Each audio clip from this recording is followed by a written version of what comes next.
आरम्भं करोतु महोदय।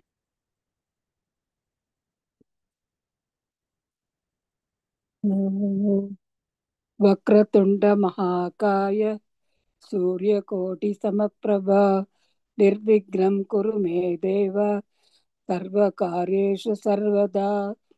सरस्वती नमस्तुभ्यं वरदे कामरूपिणी विद्यारम्भं करिष्यामि सिद्धिर्भवतु मे सदा। गुरुर्ब्रह्मा गुरुर्विष्णु गुरुर्देवो महेश्वर गुरु साक्षात् परब्रह्म तस्मै श्री गुरवे नमः। ओम सहनावतु सहनौ भुनक्तु सह वीर्यं करवावहै तेजस्विनावधीतमस्तु मा विद्विषावहै। ओम शांति शांति शांति। हरिः ओम श्री गुरुभ्यो नमः। हरिः ओम। धन्यवादः महोदय। अस्तु, मङ्गलवासरे अभ्यासवर्गम् आसीत्। कथमासीत्? कथं कथमस्ति? सम्यक् एव महोदय, सम्यक्। लाभदायकमस्ति वा? आम् महोदय। आम् पुस्तकात् भवन्तः अभ्यासान् कृतवन्तः किल? आम् आम्। अस्तु। तत्र शङ्का अस्ति महोदय। पृच्छतु। 68 किं महोदय? समासपुस्तके वयं अभ्यासान् कृतवन्तः। आम्। तत्र शङ्का अस्ति। त्रिपाठिनः अध्यापनं तस्य समासनाम समस्तपदं लेखनीयम्। किं भवेत्? त्रिपाठि अध्यापनम् इति उत्तरं दास्यन्ते पुस्तके। त्रिपाठ्यध्यापनम्। अध्यापनम् इत्युक्ते अध्यापनं न अध्यापनम् इत्युक्ते अध्ययनं अध्यापनं इस् टीचिङ्ग् किल? टीचिङ्ग्। पाठितुम्। आम्। पाठनं वा? अस्तु।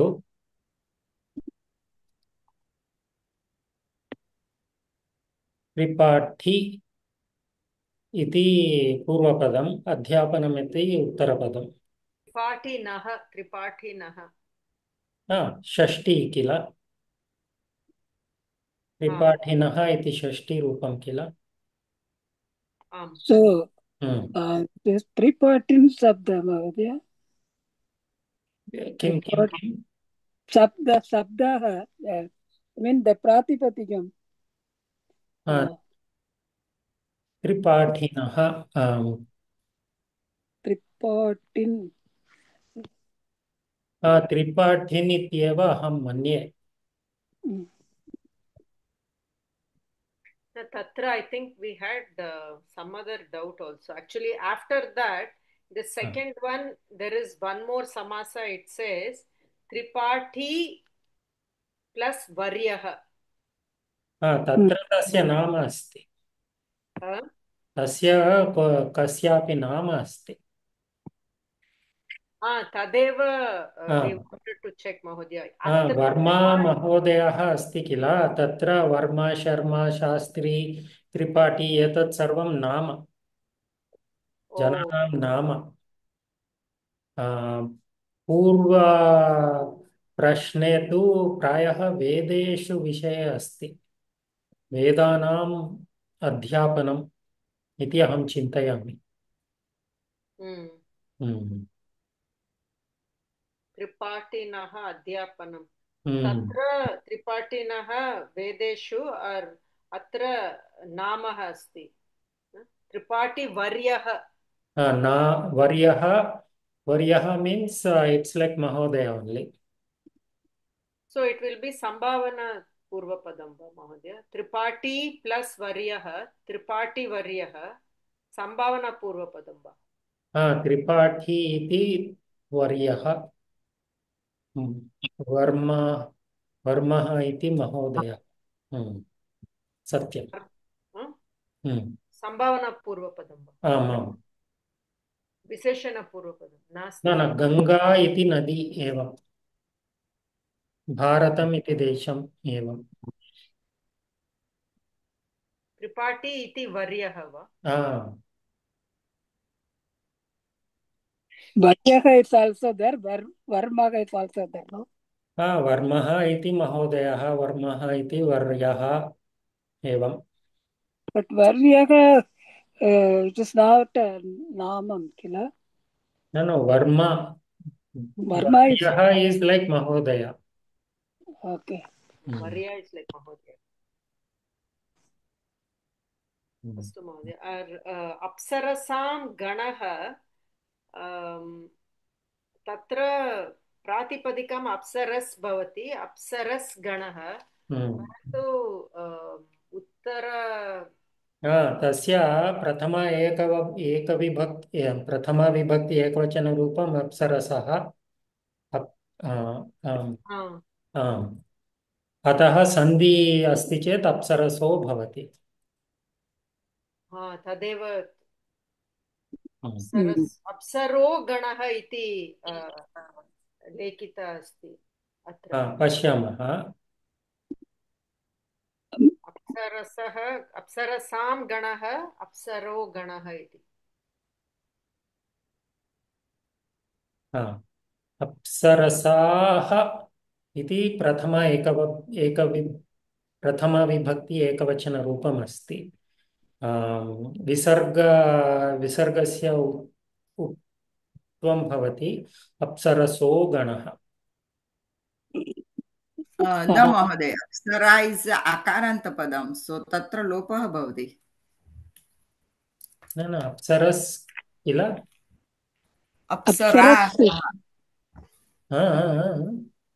अप्सरस् परन्तु महोदय अष्टाध्यायी मध्ये नित्य बहुवचनान्तम् इति दीयते ततः अप्सरसः अप्सरसो गणः न अत्र अप्सरो गणः इति एव अस्ति अप्सरसो नास्ति अप्सरो गणः so they have taken the एकवचनरूपम्। साधारणतया एकवचनमेव वयं स्वीकृत्य कुर्मः किल अप्सरो गणः अप्सरसो गुणः अपि साधु एव। सो in the vigraha we can take ekavachana dvivachana bahuvachana, right? Arthamashritya. No, it is not vigraha mahodaya. This is in the samastapada answer. The vigraham is they are saying apsarasam ganaha, so we have to make the samastapadam. So the answer they are saying is apsaro ganaha. No, vigraham kim? Apsarasam ganaha. Apsarasam va apsarasam va? Apsarasam. Shashti bahuvachanam. Shashti bahuvachanam. Apsarasam ganaha. Answer is given as apsaro ganaha. Samastapadam.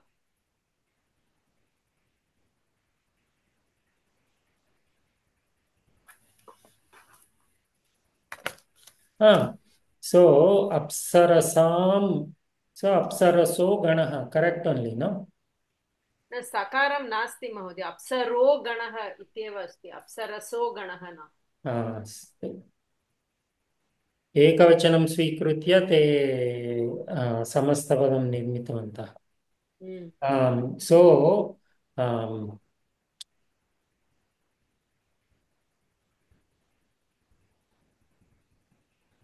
similarly, Chandra, the next one is Chandra Masaha Darshanam, हाँ Chandramo Darshanam.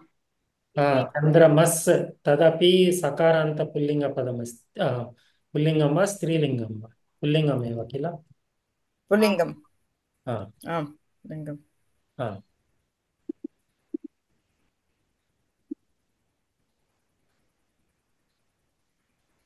सकारान्तपुल्लिङ्गं सो चन्द्रमाः इति ते स्वीकृतवन्तः सो देवानां गणः देवगणः देवः देवौ देवाः इत्यस्ति परन्तु प्रातिपदिकं देव अस्ति प्रायः चन्द्रमस् इति समासे तस्य रूपं किम् इति द्रष्टव्यम्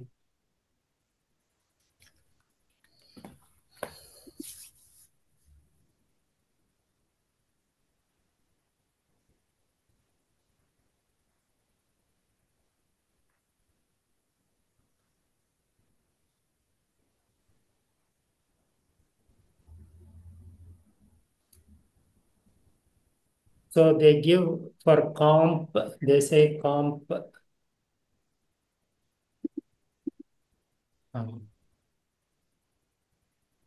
द्रष्टव्यं महोदय अहमपि झटिति न जानामि दृष्ट्वा दृष्ट्वा वदामि Astu ma'am. हा।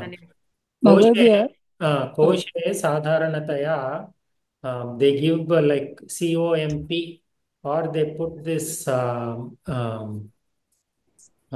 degree sign when we use the symbol for degree centigrade, degrees Fahrenheit like this, that zero. That usually is a symbol they use for indicating what rupa to use in the samasta padam. Mahodaya. Seen that.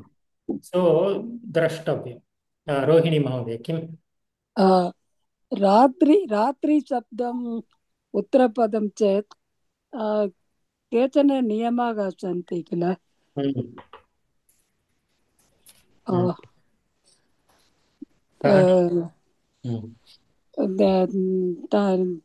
was not avagatam Mahodaya. नवानां रात्रीणां समाहारः नवरात्रम् एवं भवति नवरात्रिः इति न That is for Bahupri, na? समाहार द्विगु Yeah, yeah. But in case of in some places we saw Ratraha. वयं दृष्टवन्तः किल रात्रः तत्पुरुषसमासे वदतु हर्षमहोदय तत्पुरुषसमासे इट् इस् पुल्लिङ्गं भवति सत्यं तत्पुरुषसमासे पुल्लिङ्गः भवेत् एकवारं तत्पुरुषसमासस्य स्लैड् पश्यतु रोहिणी महोदय तत्र भवति But sometimes it's also remains as Ratri. Udaharanam. So bring udaharanam, then we can discuss. Mahodaya, actually, Samasa Pustake, the third Abhyasa was all related to Ratri Shabdam. Tatra Bahuni Udaharanani diyate. And the answers are Pratama Bhage Tatpurusha Samasasya Niyamaha iti लेखनम् अस्ति तत्र सर्वा रात्रिः सर्वरात्रः इति रात्रि शब्दं बहूनि उदाहरणानि सन्ति अस्तु एकं कार्यं कुर्मः मङ्गलवासरे एतान् प्रश्नान् स्वीकृत्य चर्चां कुर्मः अद्य किञ्चित् अग्रे सरामः मंगलवासरं वयम् अभ्यासार्थं स्थापयामः गुरुवासरं वयं नूतनविषयान् पठामः अस्तु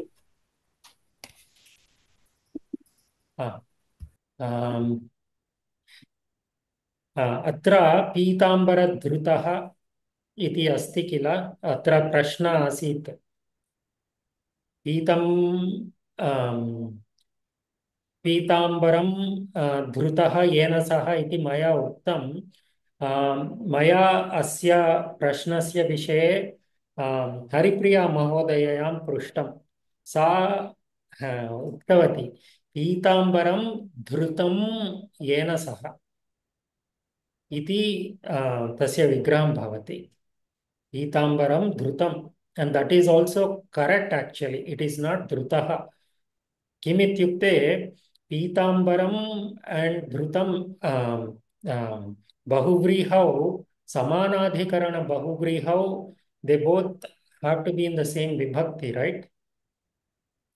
So it should be पीताम्बरं धृतं येन सह, not धृतः।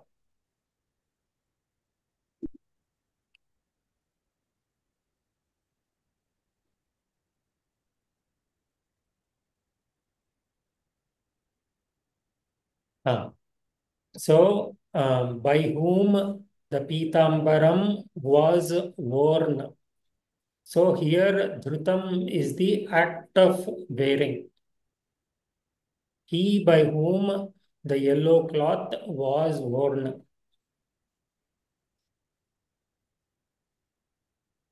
Ta pratyaya.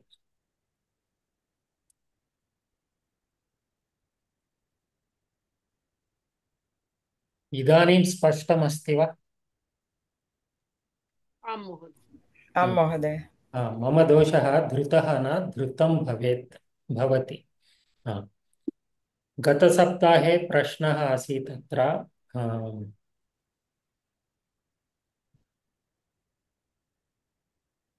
प्रथमप्रश्ने धृतायुध योधा वृतः।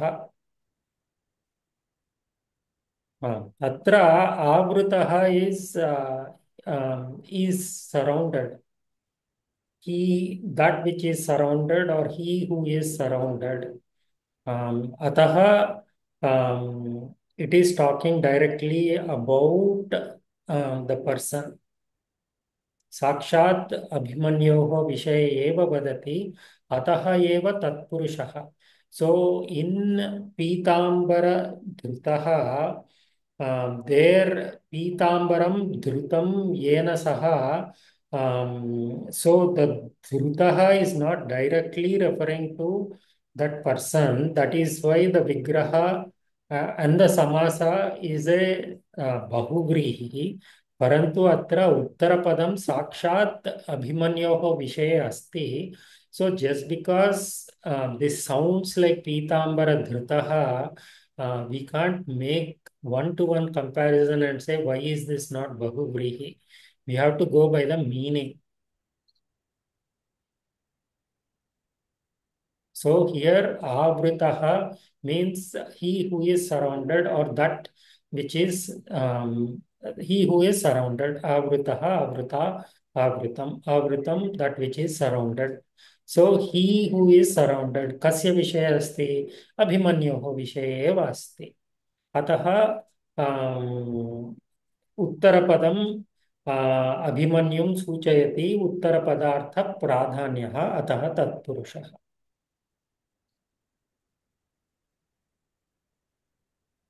स्पष्टं वा न वा? आं महोदय। रोहिणी महोदय, भवती एव पृष्टवती अस्य विषये, इदानीं स्पष्टं वा? आम् आम्। अस्तु, त्यजामः। अद्यतनकक्षायां किञ्चित् समासानां विषये केचन मिश्रविषयाः अवशिष्यते, तेषां विषये अद्य पश्यामः। वयं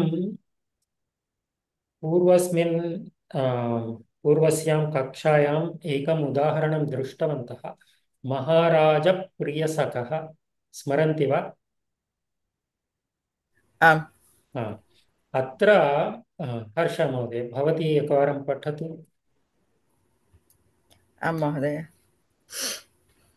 सखापदस्य परिवर्तनं सखा इकारान्तः पुल्लिङ्ग् सखी शब्दः प्रथमा विभक्ति एकवचनं मित्रं सुहृतः सुहृत्। स्निग्धः हम्म, सुहृत् स्निग्धः सहचरः सखा। यदि क्षम्यतां। सखा आम्, सखी पदस्य प्रथमा विभक्ति एकवचनरूपम्। क्षम्यतां महोदय, मया स्क्रीन् न दृश्यते। स्क्रीन् न दृश्यते वा? हर्ष महोदय, स्क्रीन् दृश्यते वा न वा? आम्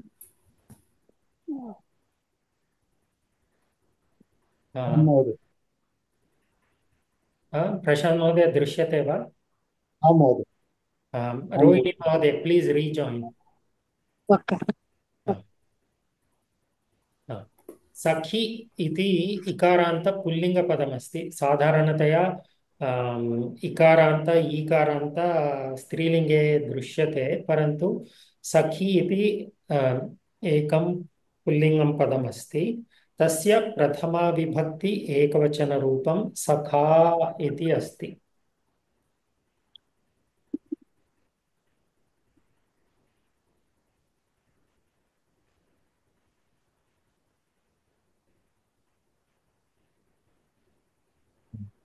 इकारान्त पुल्लिङ्ग सखी शब्दः सखा, सखायौ, सखायः इति तस्य प्रथमा विभक्ति रूपाणि सन्ति। सखा, सखायौ, सखायः। यथा राजन्, राजन् शब्दः अस्ति चेत् किं भवति?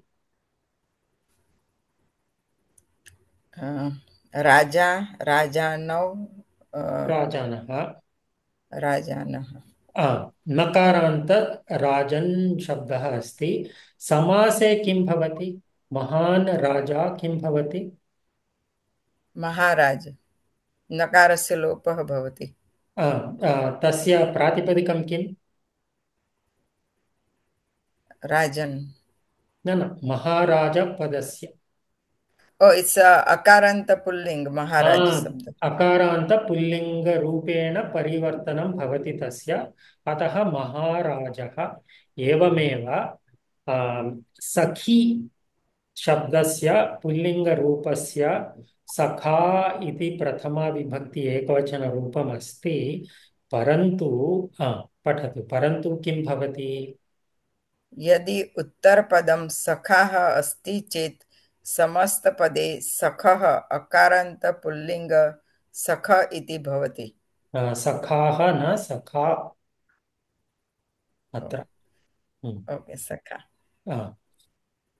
यथा राजन् समस्तपदे अस्ति चेत् समस्तपदस्य राजः भवति। एवमेव सखा इति उत्तरपदे अस्ति चेत् समस्तपदे तस्य सखः इति परिवर्तनं भवति। यथा प्रियः सखा, प्रियसखः, महान् राजा, महाराजः। एवमेव प्रियः सखा, प्रियसखः। Then we did the other parts. महाराजस्य प्रियसखः, महाराजप्रियसखः इत्यादि। अवगतम्? अवगतम्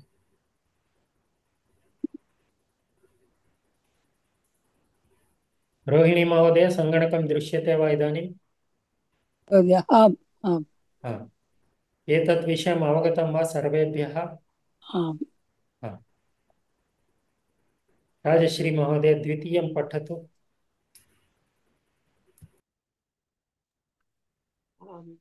यत्र यत्र विग्रहः तत्र तत्र समासः इति न। अर्थः कः?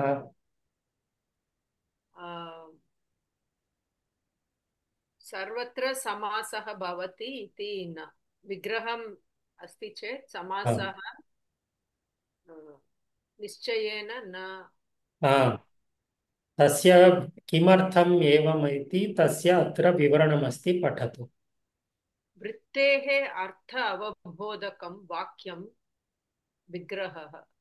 विग्रहः नाम वृत्तेः अर्थावबोधकं वाक्यम्। वृत्तिः नाम किम्? वृत्तिः नाम समासः, सूत्रम्, एकशेषः, तद्धितः इत्यादि। अतः अस्य वाक्यस्य अर्थः कः? समासः, सूत्रम्, एकशेषः, तद्धितः इत्यादि अर्थ अवबोधकं वाक्यं विग्रहः। इत्यादीनाम् अर्थावबोधकं वाक्यं. So if there is a tadhita, whatever vakya is used to convey its meaning is also called vigraha. Same way, if there is a sutra, if you want to give the meaning in a vakya form for that sutra, that is also called vigraha vakya. So same way for samasa. So just because there is a vigraha vakyam does not automatically make it a samasa. अतः विग्रहः समासानाम् एव न अन्यानाम् अपि अर्थं बोधयति। उदाहरणं राष्ट्रियः राष्ट्रस्य अयम्। राष्ट्रस्य अयम् इति राष्ट्रियः इत्यस्य विग्रहः। राष्ट्रिय इति तद्धितः। राष्ट्रियः तस्य अर्थः राजा. So Raja has a different पर्यायपदं राष्ट्रियः. So राष्ट्रियः इत्यस्य पदस्य अर्थं किम् इति सूचनार्थं राष्ट्रस्य अयम् इति वाक्यरूपेण लेखितुं शक्नुमः. परन्तु राष्ट्रस्य अयम् इति राष्ट्रियः, this is a tadhita, this is not a samasa. So we'll study tadhita pratyaya shortly. So there is one type of tadhita pratyaya that says rashtrasya ayam rashtriyaha. So this is the vigraha vakyam. Rashtrasya ayam iti vigraha vakyam asti. So this tadhita pratyaya also has a vigraha. So it does not, just because there is a vigraha doesn't make rashtriyaha as a samasa. Avagatam? आम् महोदय। सर्वेभ्यः अवगतं वा? महोदय। रोहिणी महोदय पठतु कृपया। एकशेषः समासः न माता च पिता च पितरौ भ्राता च स्वसा च भ्रातरौ। अत्र एकमेव पदम् अवशिष्यते, अतः एकशेषः। एकशेषः वृद्धिः अस्ति, समासः न, अतः तस्य विग्रहः। कः अर्थः? पितरौ भ्रातरौ इत्युक्ते एकपदम् एव, किन्तु but it is not a samasa. So mata cha pita cha pitarau. So when we combine, when we want to say mother and father, mata cha pita cha, short form we will say pitarau. Pitru shabdasya prathama vibhakti द्विवचन रूपम अस्ति अपि अस्ति। तस्य विषये अहं न वदामि। माता च पिता च पितरौ इति, so this vritti is called ekasheshah. Same way bhrata cha swasa cha bhratarau. So this transformation of, when we say two padas, the shortcut notation that we use will have only one pada, not both. So which one? I think it depends on the convention. So here they have taken the Uttarapada, here they have taken the Purvapada. Prayah mama chintane pullingam asti chet pullingapadameva अत्र स्वीक्रियते। परन्तु अतः तस्य तम् एकशेषम् इति वदामः. So this kind of prakriya, this kind of transformation, this kind of shorthand notation is called ekasesha because the shorthand does not have both the padas, it has only one pada. That is why it is ekasesha. But this also has a vigraha, but it doesn't make it a samasa. अवगतम्?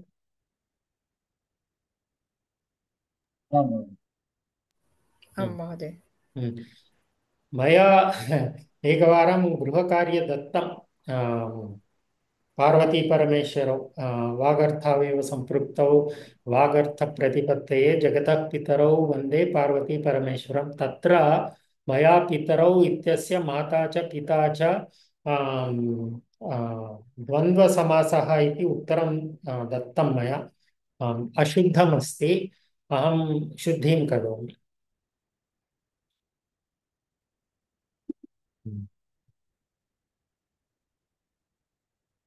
अस्तु, तावदेव।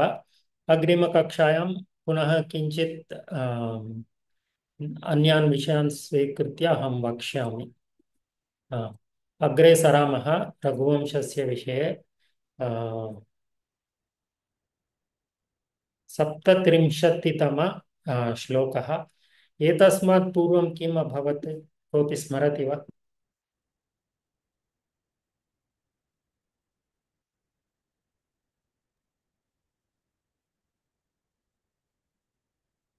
पञ्चत्रिंशतितमश्लोके कैलासगौरं कैलासगौरं वृषमारुरुक्षोः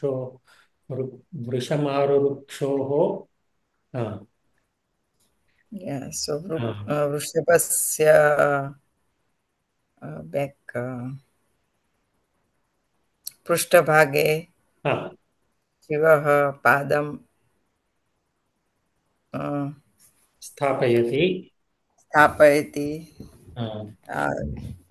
तेन अनुग्रहेण वृषभस्य पृष्ठः पावनं पवित्रं भवति। भवति। कः वदति तत्?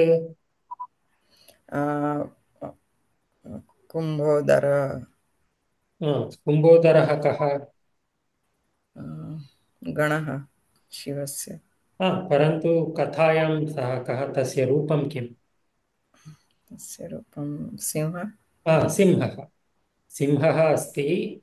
कीदृशः सिंहः? नन्दिनीं सः खादितुम् इष्टवान्, गृहीतवान्, नन्दिनीं गृहीतवान्।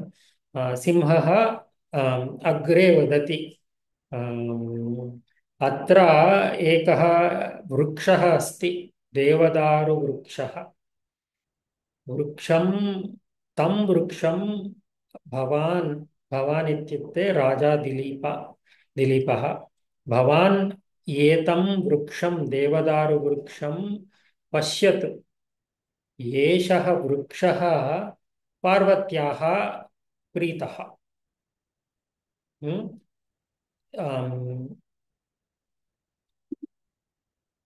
36 श्लोके एवमस्ति। देवदारुवृक्षं सः दर्शयित्वा वदति, एषः वृक्षः पार्वत्याः प्रियवृक्षः इति वदति। अग्रिम श्लोके अद्य किं भवति इति पश्यामि। राजश्री महोदय, पठतु कृपया। कण्डूयमानेन कटं कदाचित्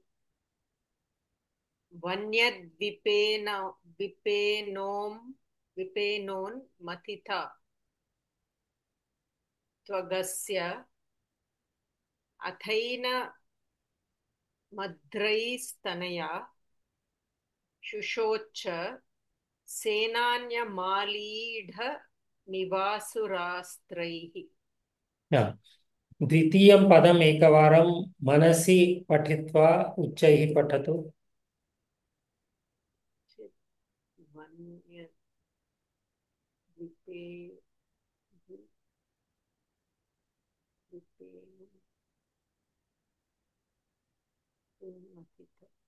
कदाचित् हम्म, कदाचित् वन्य वन्य हम्म, द्वीपेन उन्मथिता उत्तमं।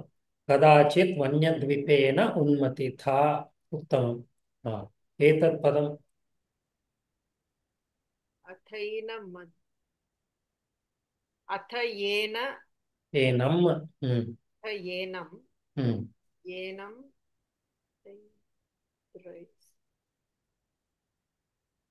मत् न अथ येन मद्रैस्तनया अद्रेः तनयम्। ओ अद्रेः तनया अद्रेः तनया अथैनमद्रेस्तनया। अथ येन एनम् अद्रेः तनया अथैन्मद्रेस्तनया। हा, अन्तिमं पदम्। सेनानी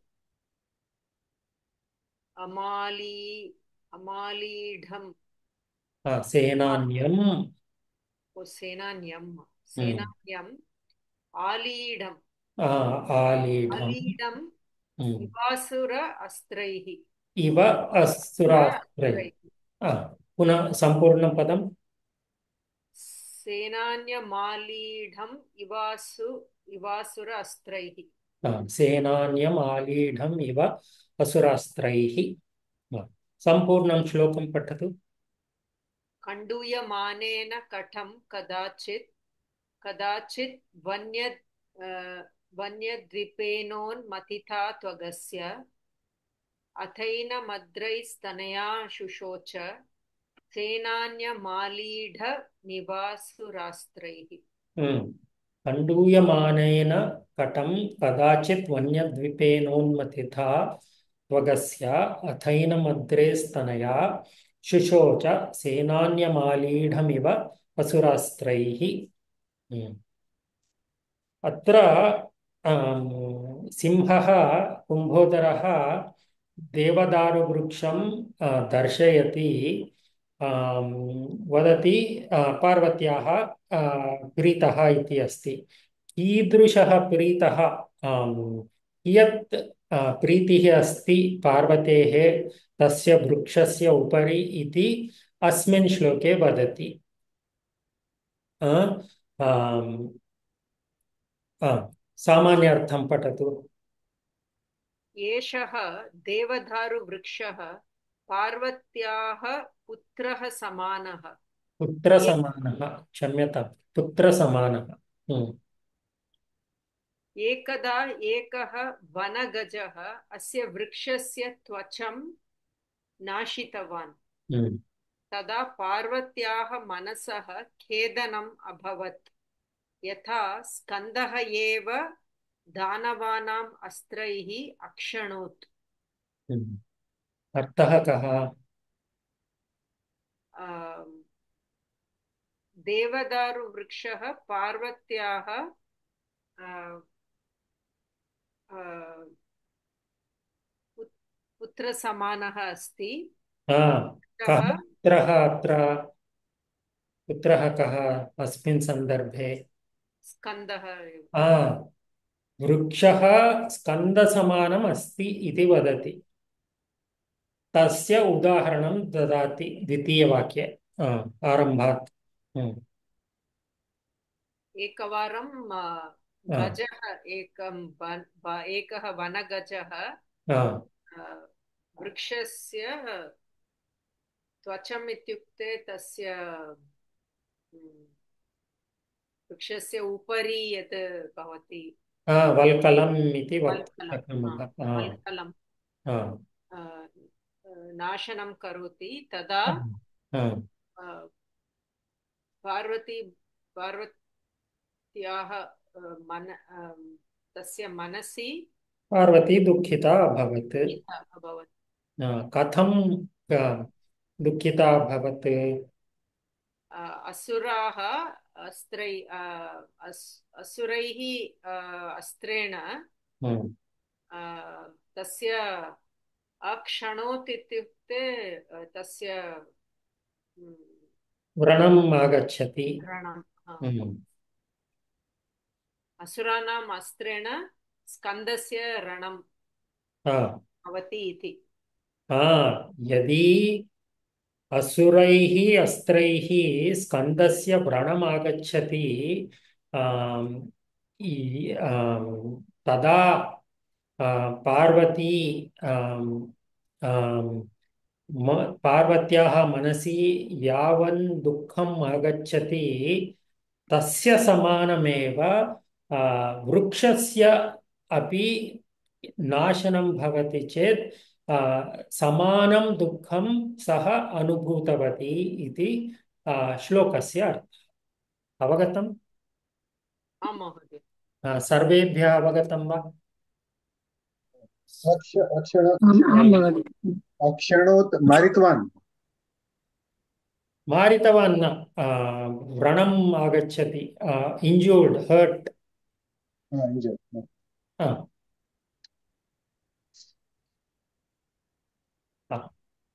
पदच्छेदं करोतु कृपया। खण्डूयमानेन कटं कदाचित् वन्यद्वीपेन उन्मथिता त्वक् अस्य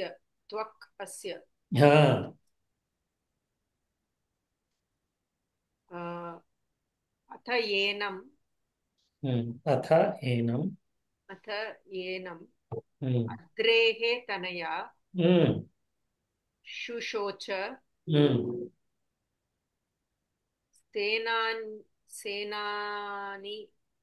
सेनान्यम्। सेनानी पदस्य द्वितीय एकवचनरूपं सेनान्यम्। सेनान्यम् आलीढम् इव असुर अस्त्रैः। उत्तमम्। खण्डूयमानेन कटं कदाचित् वन्यद्वीपेन उन्मथिता त्वक् अस्य अथ एनम् अद्रेः तनया शुशोच सेनान्यम् आलीढम् इव असुरास्त्रैः। आलीढम् इत्युक्ते व्रणं, तस्य शरीरस्य किञ्चित् खेदम् आगच्छति, खेदं न, व्रणम् आगच्छति। क्षतः, तस्य शरीरः क्षतः, इंजूर्ड इत्यर्थः। सन्धिकार्यं करोतु। खण्डूयमानेन अत्र सन्धि नास्ति। कटं तत्र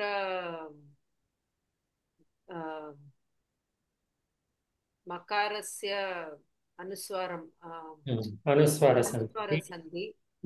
कदाचित् दकारं जष्टसन्धि। कदाचित् वन्यद्वीपेन उन्मथिता, तत्र गुणसन्धि।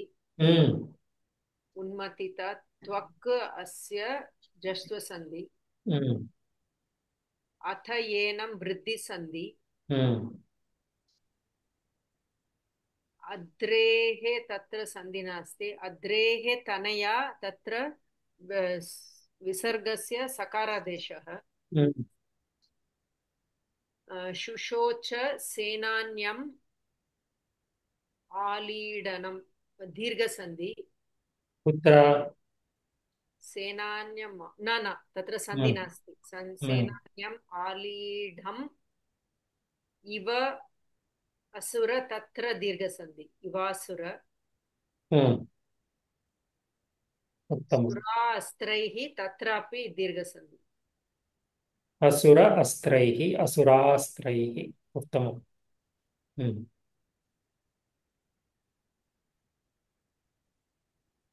सत्यं। कटं कदाचित्, अत्र अनुस्वारः, कदाचित् वन्यद्वीपेन जष्ट्वं, वन्यद्वीपेन उन्मथितात्र गुणसन्धिः, त्वगस्य जष्ट्वम्, अथैनम् अत्र वृद्धिः, अद्रेः तनया विसर्गस्य सकारादेशः। इव असुर, इवासुर, असुरास्त्रैः, असुर अस्त्रैः, सवर्णदीर्घसन्धि। उत्तमम्। कण्डूयमानेन, कण्डूयं वयम् इतः पूर्वं श्रुतवन्तः किल? आम् महोदय, कुत्र श्रुतवन्तः? रघुवंशे एव।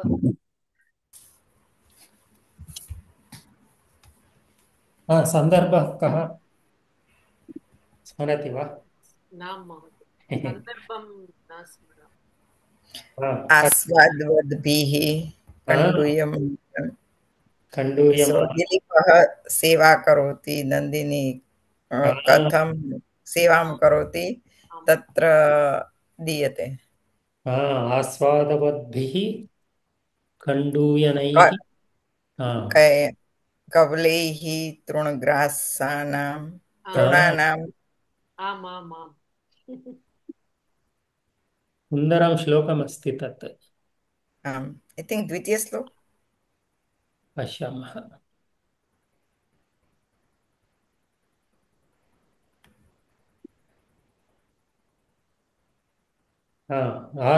पञ्चमश्लोकः।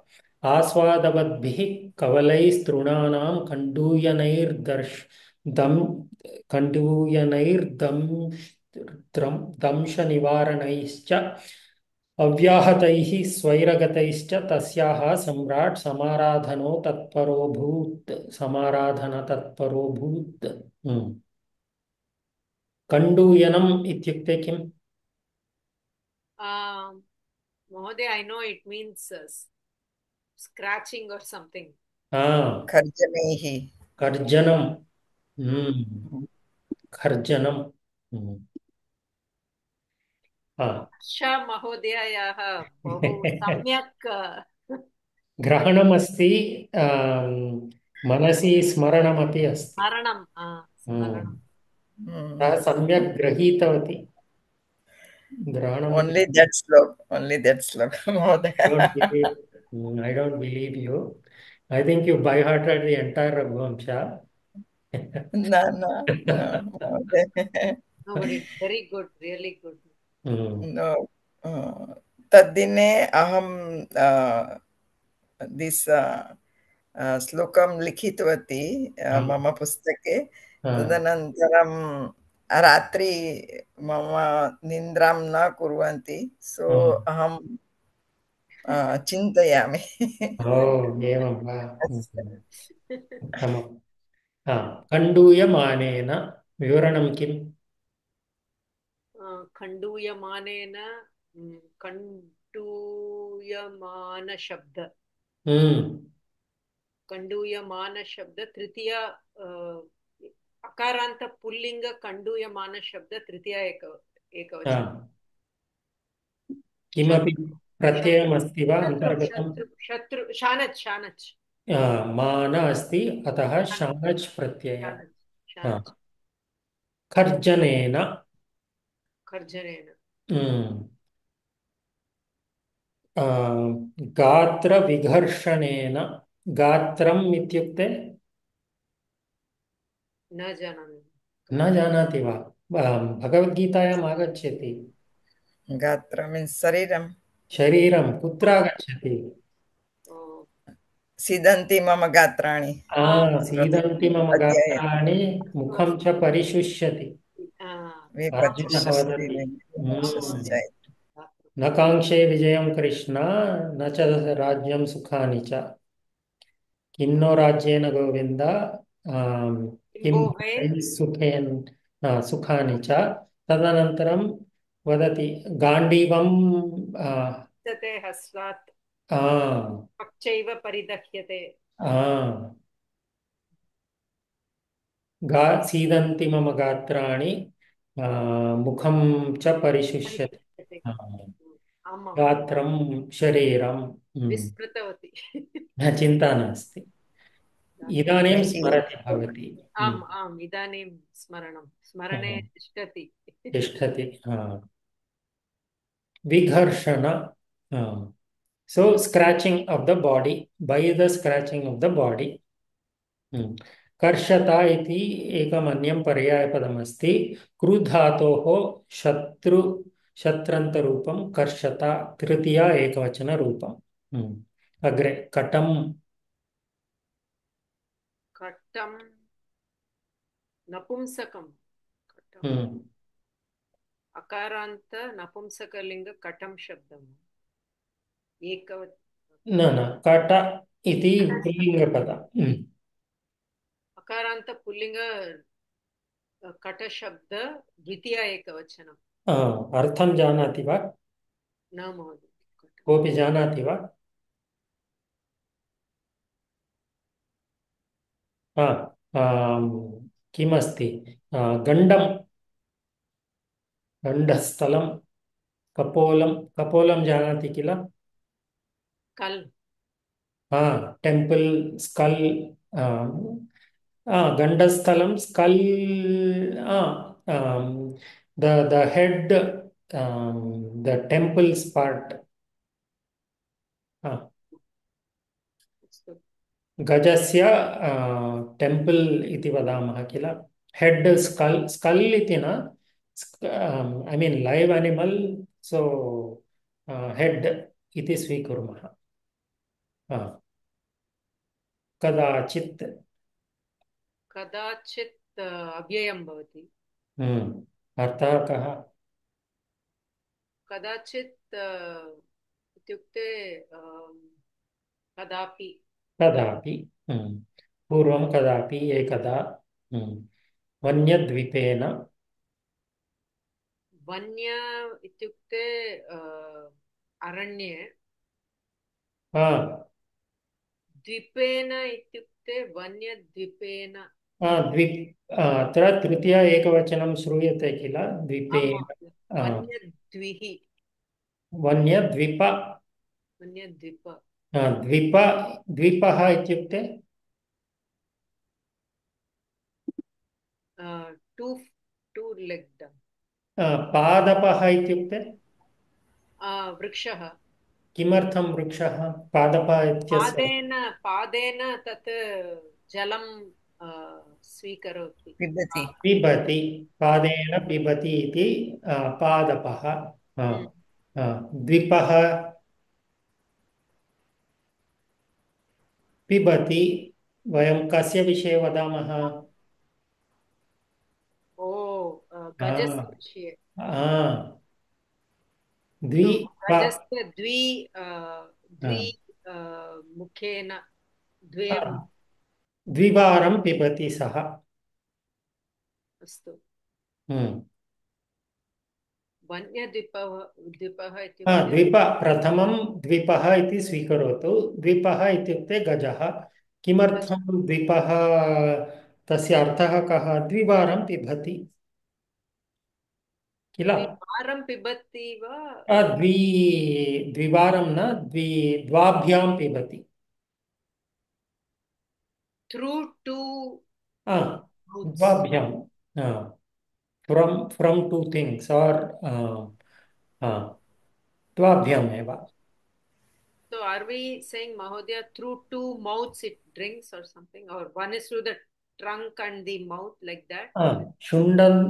प्रथमं शुण्डं द्वारा पिबति, तत् मुखे स्थापयति, मुखं द्वारा द्वितीयवारं पिबति। अस्तु अस्तु वन्य, वन्य इत्युक्ते अरण्य अरण्य न, वनः, परन्तु तस्य वने भवः। सो दिस् इस् आल्सो तद्धित प्रत्यय। Will study it very shortly. वने, वट् एवर् वने भवः, वने वसति, वने अस्ति, वने सन्ति, सः वन्यः। सो बिलोङ्गिङ्ग् टु द वन इस् काल्ड् वन्यः। राघवः उदाहरणार्थं, belonging to Raghu is Raghavah. Belonging to or of Indra is Aindra. Belonging to Vasudeva or of Vasudeva is Vasudeva. Evameva Vane Bhavaha Vanyaha, of the forest, Dvipaha Gajaha. So it's a wild elephant, elephant which is in the forest. Forest elephant iti swikurot.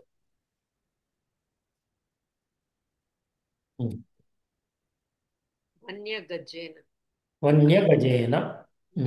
शब्द उन्मथिता, उन्मथिता उन्मत्त उन्मथिता त प्रत्ययान्तं वा उन्मथिता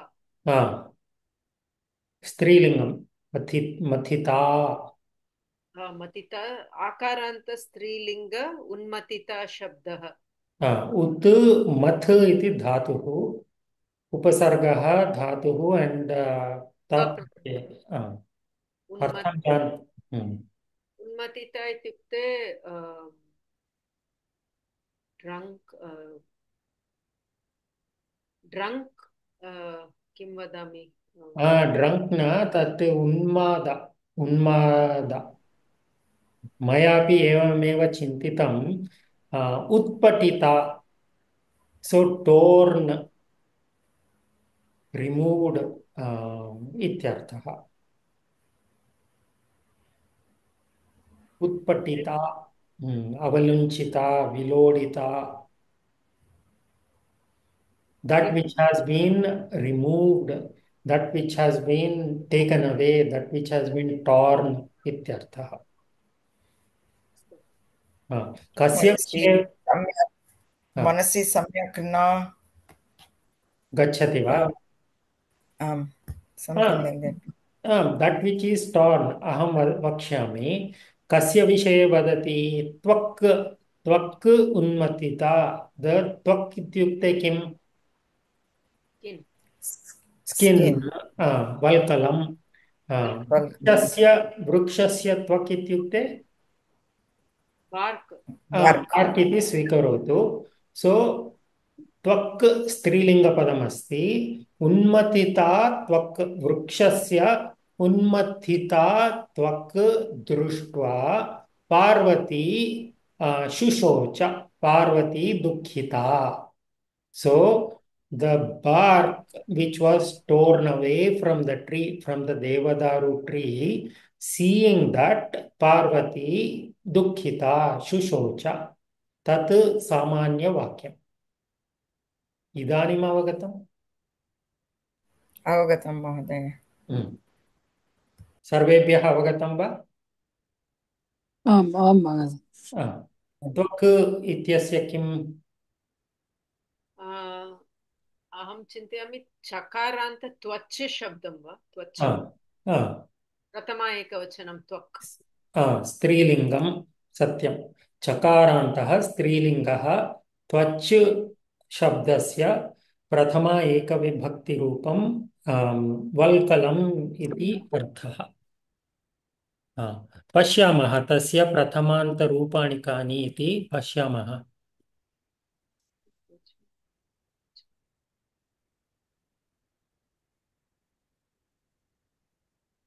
त्वक् अथवा त्वग् त्वचौ त्वचः त्वक् त्वचौ त्वचः त्वक् त्वचौ त्वचः स्त्रीलिङ्गरूपम् अस्ति अग्रे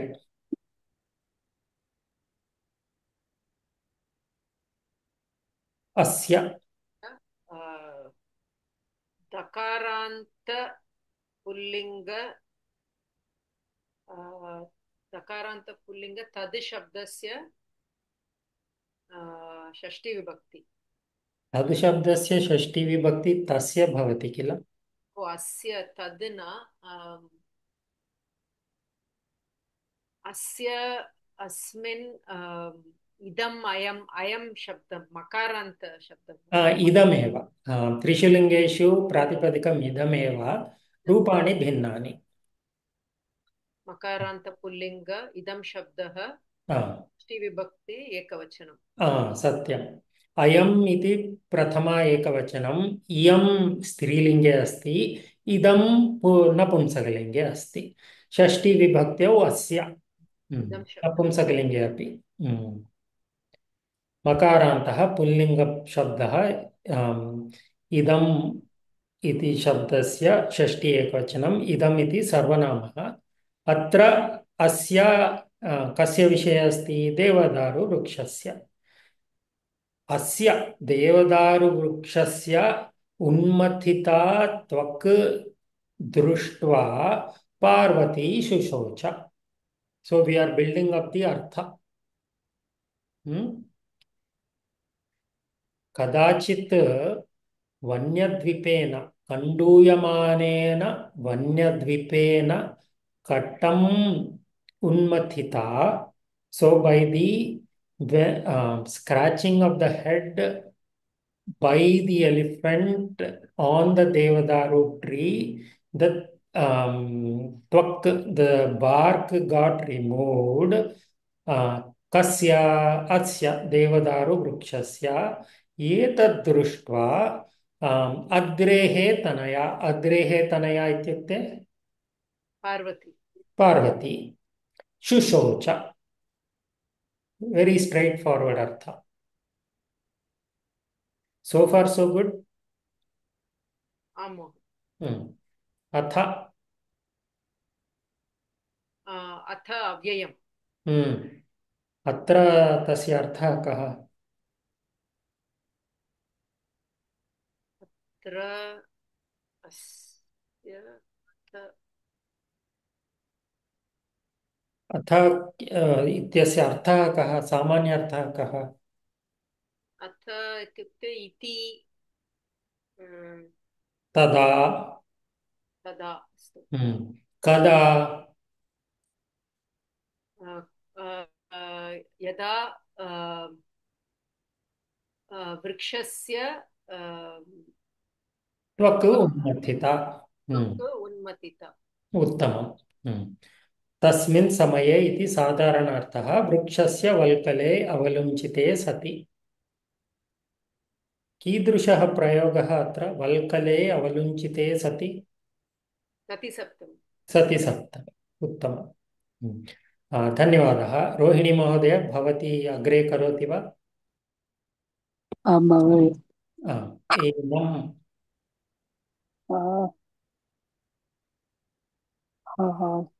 क्षम्यतां, मागं स्क्रीन् न दृश्यते।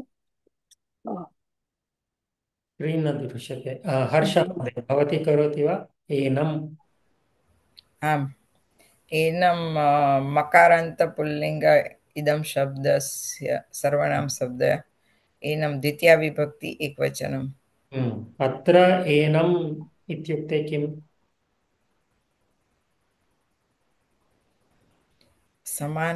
समानमेव। कस्य विषये अस्ति? वृक्षस्य विषये। सत्यं. देवदारुं. देवदारुवृक्षम्. अद्रेः. So it's इकारांत पुल्लिंग अद्रि शब्द। षष्ठी विभक्ति एक वचनम। अर्थः कः? अद्रेः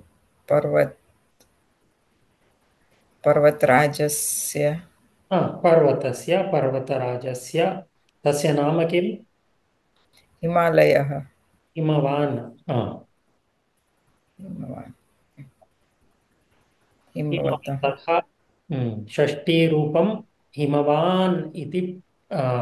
हिमवत् पदस्य हिमवान् इति प्रथमा एकवचनं, हिमवतः षष्ठी एकवचनं। तनया. तनया इट्स आकारांत स्त्रीलिंग। तनया शब्द प्रथमा विभक्ति एक वचनम। अर्थः? पार्वती और पुत्री। स्त्री. सत्यम्. अत्र पार्वती. शुशोच. सुसोच। सु इज उपसर्ग। सोच इज धातु। थिंक सुसोच। भगवद्गीतायाम् आगच्छति किल? अशोचानव्यशोचस्वं प्रज्ञावादां यस प्रज्ञावाससे अहं सोच। अत्र शोच हिंदी भाषायामपि अस्ति। आम्। कः अर्थः? मीन्स् शोकं करोति। सत्यम्. अत्र क्रियापदमस्ति। शुशोच इति क्रियापदमस्ति। अम्, का शुशोच, पार्वती शुशोच, अतः तस्य पुरुषः कः? पुरुषः इट्स् प्रथमपुरुष एकवचनं प्रथमा एकवचनं। लिट् लकारः। लिट् ओके शुच् इति धातुः अस्ति कर्तरिप्रयोगे परस्मैपदिनः। लिट् लकारः प्रथमा एकवचनम्। अखिद्यत, दुःखिता इत्यर्थः। सेनान्यम्। सेनान्यं इकारान्त स्त्रीलिङ्गपद सेनानी पुल्लिङ्गं सेनानी। सेनानी ओ इट्स् अ पुल्लिङ्ग् Ah, पदम् ah, oh ah. It's a rare ईकारान्त पुल्लिङ्ग शब्द। दीर्घ इकारान्त सेनानी सेनानी। ओके सो इट्स् द्वितीया विभक्ति एकवचनं सेनानी अस्मिन् सन्दर्भे कस्य विषये अस्ति? सेनानी इत्युक्ते मे बि स्कन्द सत्यं। पार्वत्याः पुत्रः स्कन्दस्य विषये अस्ति। सेनानी इत्युक्ते सेनायाः नायकः। आम्। गणस्य नायकः। यः गणं नयति, यः सेनां नयति, सः सेनानी। अत्र एव अस्ति सेना प्लस् नी इस् नयति किल। हम्म, तत्र अनन्तरं क्विप् इति प्रत्ययः अस्ति। क्विप् किं सूचयति इत्युक्ते यः करोति इति सूचनार्थं क्विप् आगच्छति। सो सेनां नयति इति सेनानी। So to indicate he who does that, क्विप् प्रत्यय is used. So सेनां नयति सेनानी। तत्रैव समासः अपि अस्ति। सेनां नयति इति सेनानी। कीदृशः समासः? अवधारणा न न, सेनां नयति इति सेनां नयति उपपद उपपदः। कुम्भं करोति इति। एकम् आम् पद। ईकारान्त पुल्लिङ्ग सेनानी शब्दस्य द्वितीया एकवचनं। सेनापतिं स्कन्दं षण्मुखम्।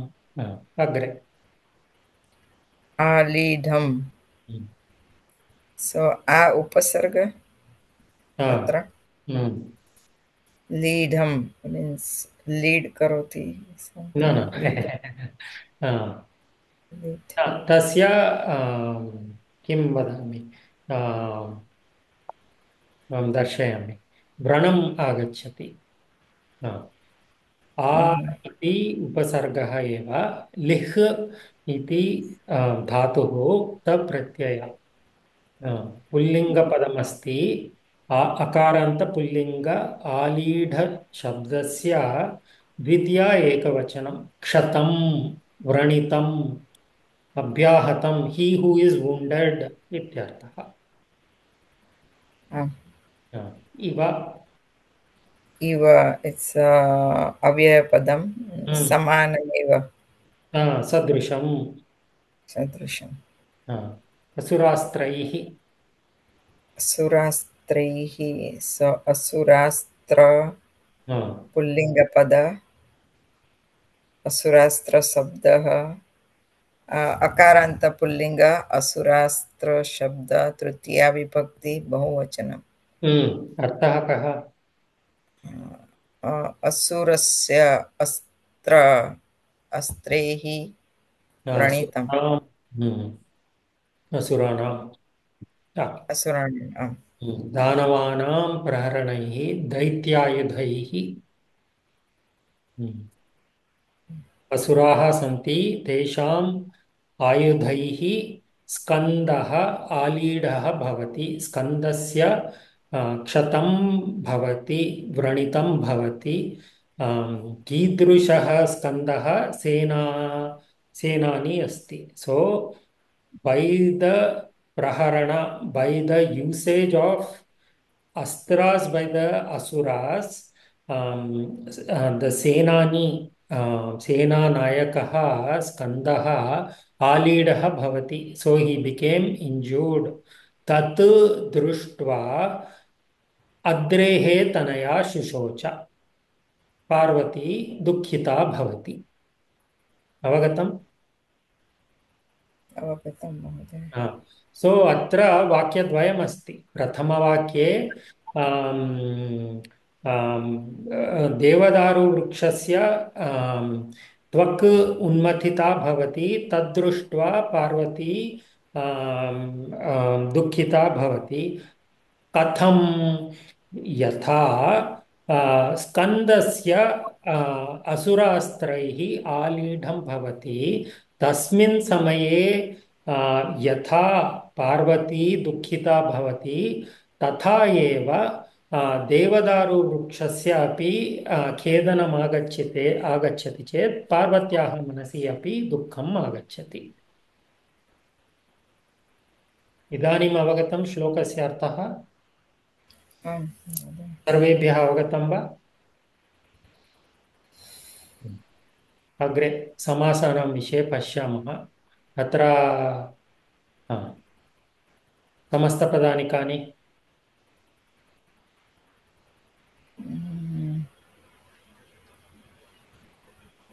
समस्तपदानि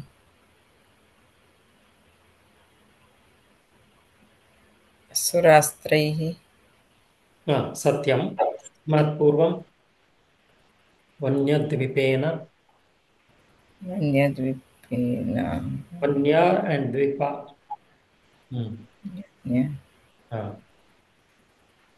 सेनान्यम् अपि अस्ति.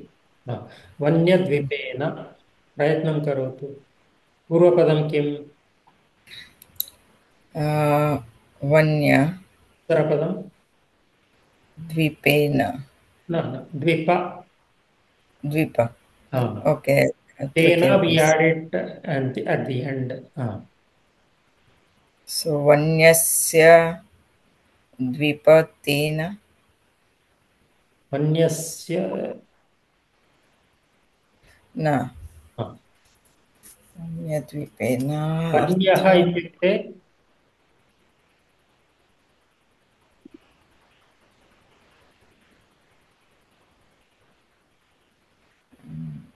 belonging to the forest. Belonging. वन्य अर्थं वने.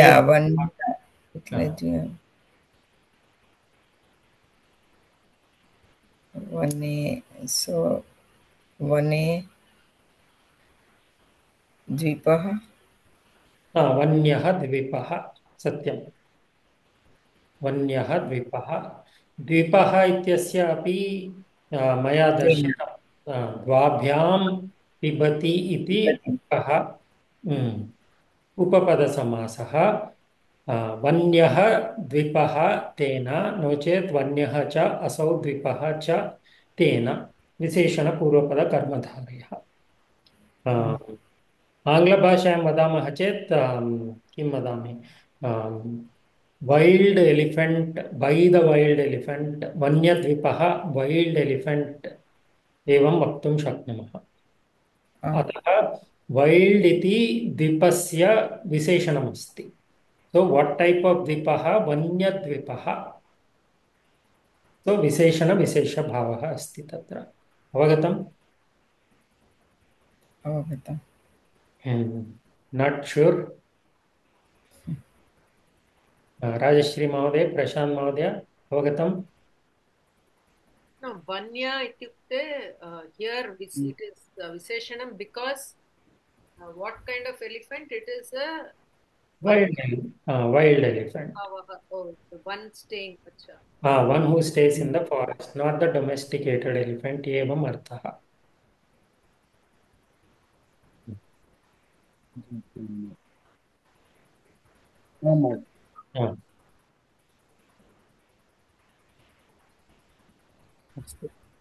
सेनान्यं मया उक्तम् इदानीमेव।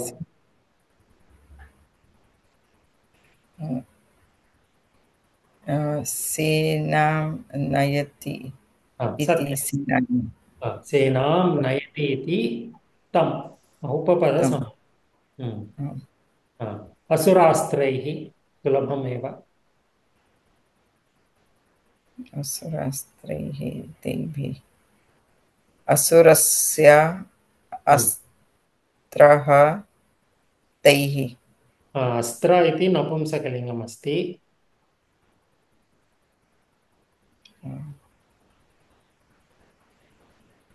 अस्त्राः शस्त्राणि समासं साधु एव।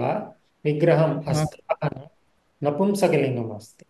अस्त्राणि ओके असुराणि अस्त्राणि तैः असुराणाम् अस्त्राणि तैः षष्ठी तत्पुरुषः।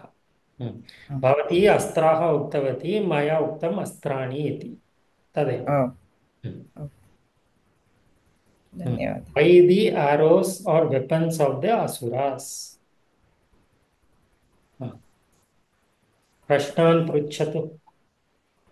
अत्र वाक्यद्वयमस्ति। प्रथमवाक्ये मया उक्तं किल, पार्वती वृक्षस्य त्वक् इत्यस्य उन्मथिता भवति चेत् सा दुःखिता भवति। कीदृशं दुःखं?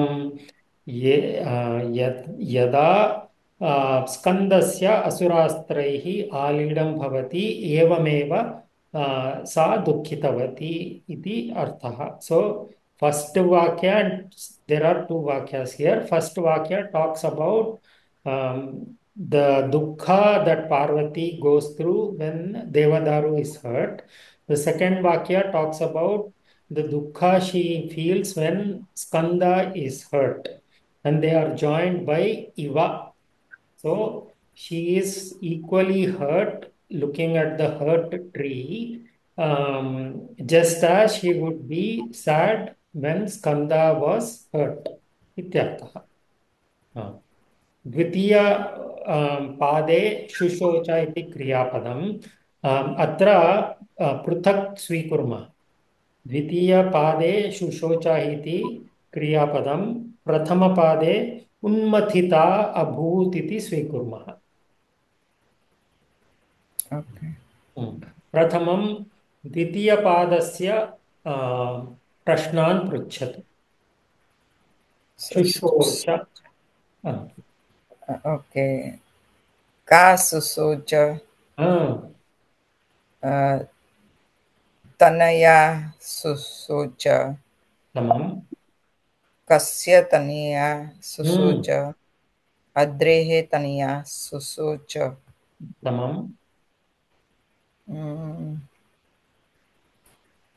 किं शुशोच?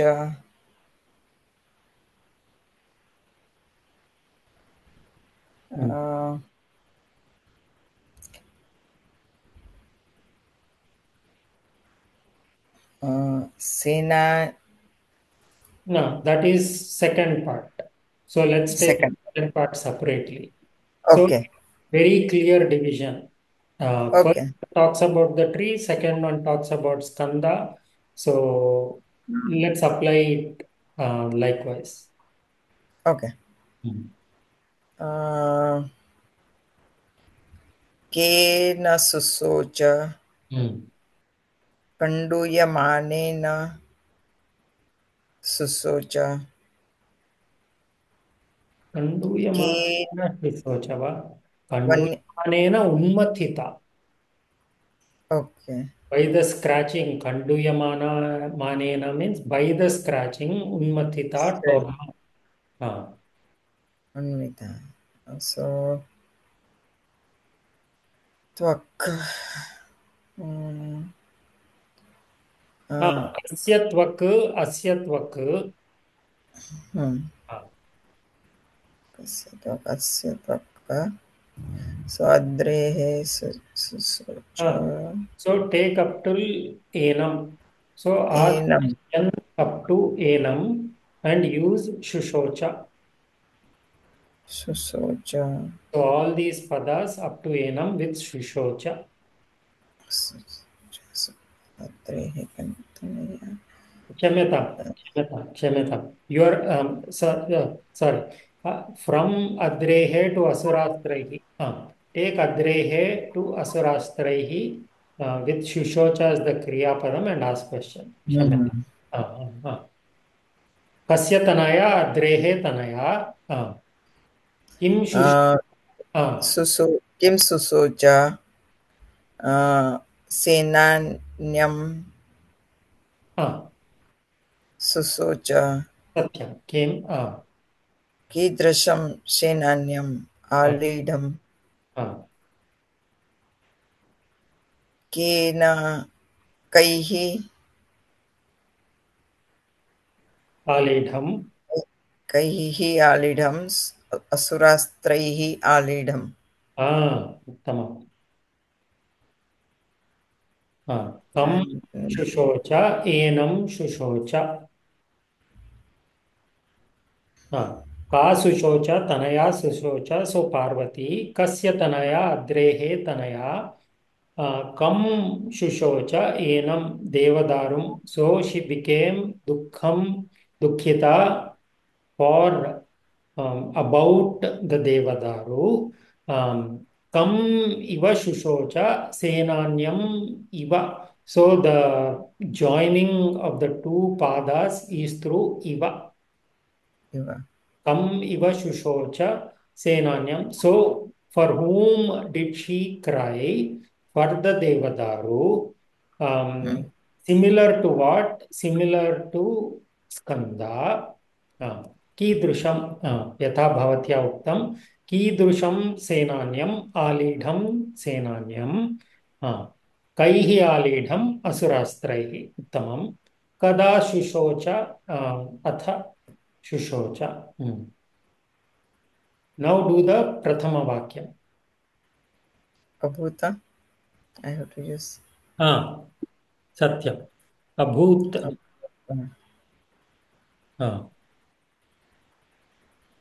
उन्मथिता अभूत् इति स्वीकरोतु. ओके का अभूत अभूत् हलन्त अस्ति. ओके हलन्त का अभूत् उन्मथिता अभूत् कीदृशी उन्मथिता अभूत् त्वक् वै कीदृश. कस्य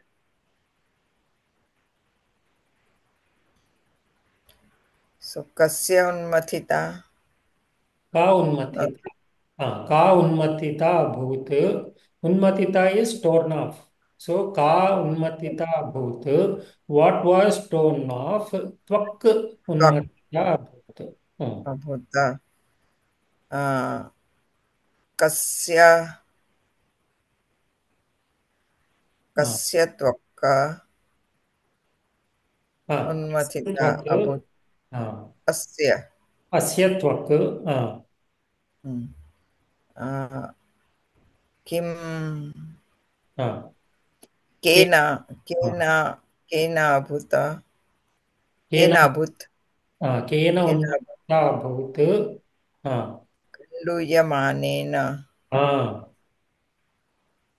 केन कण्डूयमानेन वन्यद्वीपे वन्यद्वीपेन उन्मथिता अभूत्. By the elephant. कण्डूयमानेन इज द विशेषणं टु वन्यद्वीपेन.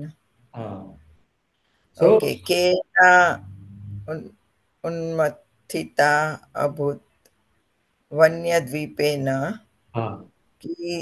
कीदृशेन वन्यद्वीपेन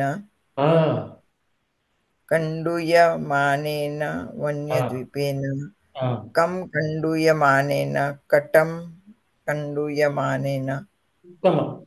उत्तमम्. अत्र सत्यम्.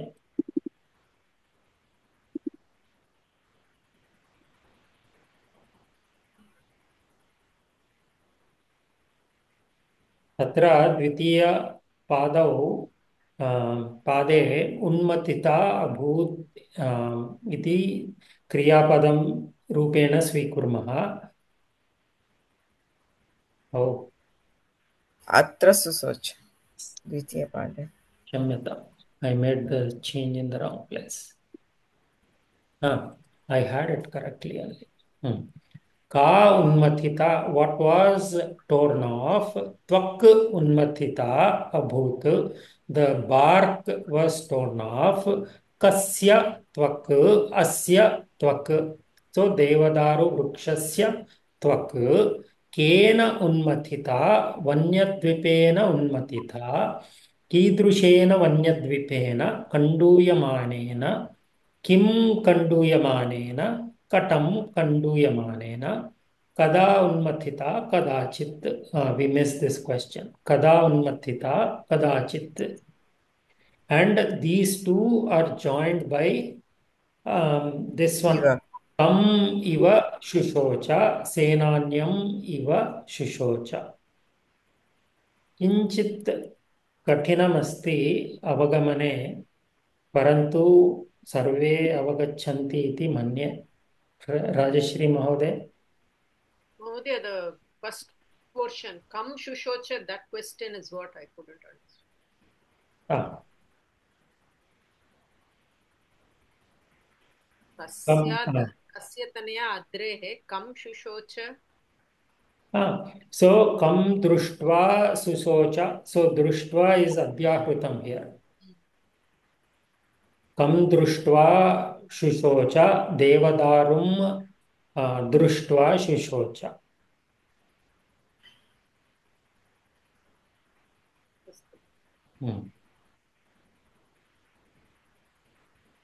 इदानीम् अवगतम्?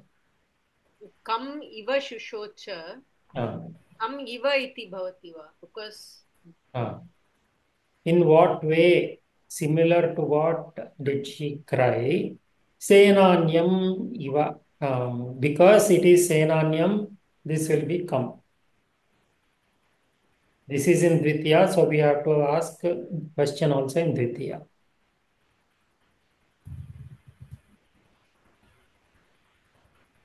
No, I was thinking, will it not mean Kam Iva Shushocha means like whom she is feeling sad? Will it not mean that? For whom, similar to whom she is feeling sad. Correct. Similar to whom? Similar to Skanda. What type of Skanda? The hurt Skanda.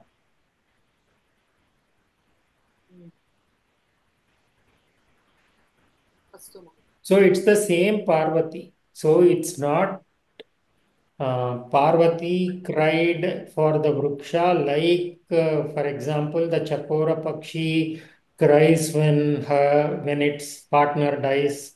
Then this Prashna, Iva, there it will change. But here the Karta is the same. The one doing the Shochanam is the same. So here Kam Iva is similar to whom, for whom she cried in the past. Evam artham agachati. I understand your doubt. So here the upamanam is for the dukkha karya. So if he had said Parvati cried for Devadaru like Chakora Pakshi cries when the hunter kills its partner, there the upamanam is between Parvati and the Chakora Pakshi. Kam iva shushocha, Chakora Pakshi iva shushocha. There we would say it like that. Ka iva shushocha. If we compare Parvati with somebody else who is crying, but here it's the same person crying for two different actions. It's a little difficult to understand the shloka. We have to sit and meditate on it for a bit. अन्तिमं कार्यमस्ति अन्वयक्रमं झटिति करोतु महोदय। कदाचित् वन्यद्वीपेन कण्डूयमानेन कटं त्वकस्य उन्मथिता एनम् अद्रेः तनया सुशोच इव सेनान्यम् आलीढम् अस्त्रैः अथ किता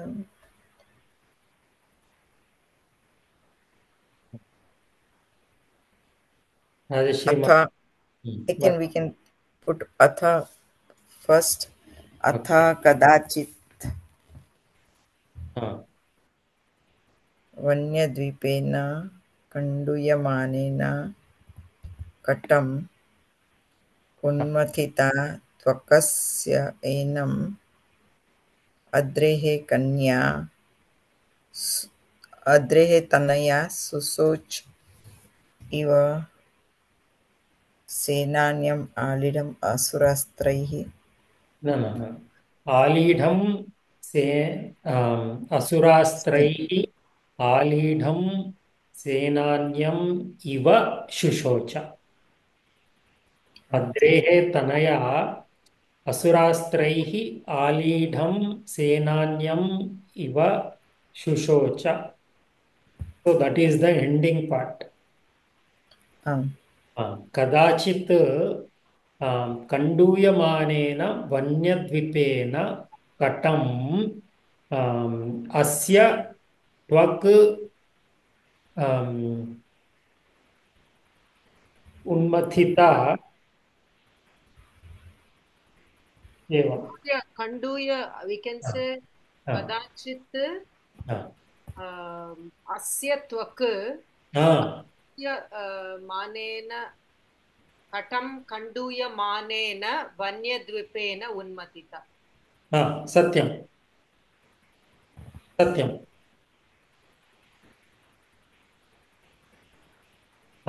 similar, very similar. I wrote it very similarly. कदाचित् कण्डूयं कटं कण्डूयमानेन वन्यद्वीपेन अस्य त्वक् उन्मथिता अथ तस्मिन् समये अद्रेः तनया असुरास्त्रैः आलीढं सेनान्यम् इव एनं शुशोच। वृक्षं शुशोच, cried about the वृक्ष। Tatparyam, I just did a word to word substitution using the Pratipadartha.